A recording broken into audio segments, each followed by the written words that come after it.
कहते हैं कि श्री कृष्ण ने धर्म व सत्य का साथ दिया। उन्होंने कौरवों का साथ नहीं दिया, क्योंकि माना जाता था कि कौरव पापी और अधर्मी थे। कौरव जिद्दी, छली और कामी थे। लेकिन क्या पांडव ये सब नहीं थे? आइए जानते हैं सबसे पहले कौरव पक्ष के कर्म। भीष्म ने गांधारी की इच्छा के विरुद्ध नेत्रहीन धृतराष्ट्र से उनका विवाह करवाया था। दूसरी ओर काशी नरेश की 3 पुत्रियों का अपहरण कर उनका बलपूर्वक विचित्रवीर्य से विवाह करवाया था, जिसमें से एक अंबा ने आत्महत्या कर ली थी।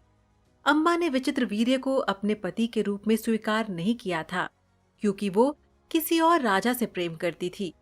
जब भीष्म को इस सच्चाई का पता चला तो उन्होंने अंबा को उस राजा के पास जाने की अनुमति दी जिससे वो प्रेम करती थी। लेकिन उस राजा ने अंबा को स्वीकार नहीं किया और उसे हस्तिनापुर लौट जाने को कहा और साथ ही भीष्म से विवाह करने को कहा था, क्योंकि भीष्म ने युद्ध में उसे पराजित किया था। अब अंबा के पास कोई विकल्प नहीं बचा था, इसलिए उसे हस्तिनापुर वापस लौटना पड़ा। अंबा ने जब भीष्म से विवाह करने को कहा तो भीष्म ने मना कर दिया, क्योंकि वे प्रतिज्ञाबद्ध थे।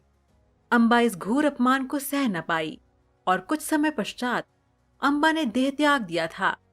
इसके बाद जिस समय भारी सभा में जब द्रौपदी को निर्वस्त्र किया जा रहा था, तब भीष्म चुप थे।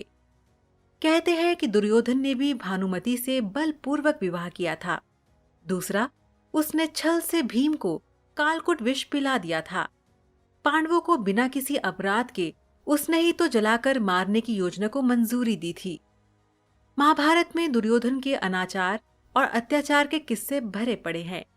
दुर्योधन की जिद, अहंकार और लालच ने लोगों को युद्ध की आग में झोंक दिया था। इसलिए दुर्योधन को महाभारत का खलनायक कहा जाता है। शकुनी ने दुर्योधन को भड़काया और पांडवों को जुआ खेलने पर मजबूर किया। उन्होंने ही गांधारी के परिवार को कैद कर रखा था। जब गांधारी गर्भ से थी, तब धृतराष्ट्र ने ही अपनी ही सेविका के साथ सहवास किया, जिससे उनको युयुत्सु नाम का एक पुत्र मिला।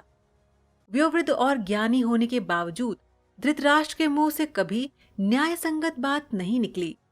पुत्र मोह में उन्होंने कभी गांधारी की न्यायोचित बात पर ध्यान नहीं दिया। दूसरी ओर पांडव पक्ष के कर्म।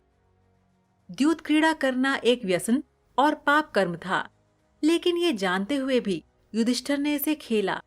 इंद्रप्रस्थ का निर्माण करने के बाद युधिष्ठिर उस समय राजसूय यज्ञ के पश्चात चक्रवर्ती सम्राट बन गए थे व उन्हें अपने अथाह धन व कीर्ति पर गर्व था। अब सवाल ये है, जब उनके पास सब कुछ था, तब भी उन्होंने जुआ खेलने का कर्म क्यों किया? यदि वे चाहते तो कौरवों के जुआ खेलने के प्रस्ताव को ठुकरा भी सकते थे, मगर उन्होंने ऐसा नहीं किया। इसके पश्चात युधिष्ठिर ने द्रौपदी को दांव पर लगाया और वे हार गए। क्या अपनी पत्नी को जुए में दांव पर लगा देना अनैतिक और अधर्म नहीं था? इससे पहले क्या किसी महिला को सभी भाइयों की पत्नी बना देना धर्म सम्मत है? क्या युधिष्ठिर और कुंती इसका विरोध नहीं कर सकते थे? फिर द्रौपदी के होते हुए भी सभी पांडवों ने दूसरी महिलाओं से अलग अलग विवाह किया। क्या ये भी उचित था? तो दर्शकों, आज का सवाल आपके लिए ये है कि क्या आप बता सकते हैं कि अर्जुन ने अपने जीवन काल में कितनी बार विवाह किया था? आप इसका जवाब हमें नीचे कमेंट बॉक्स में दीजिए। हमें आपके जवाब का इंतजार रहेगा।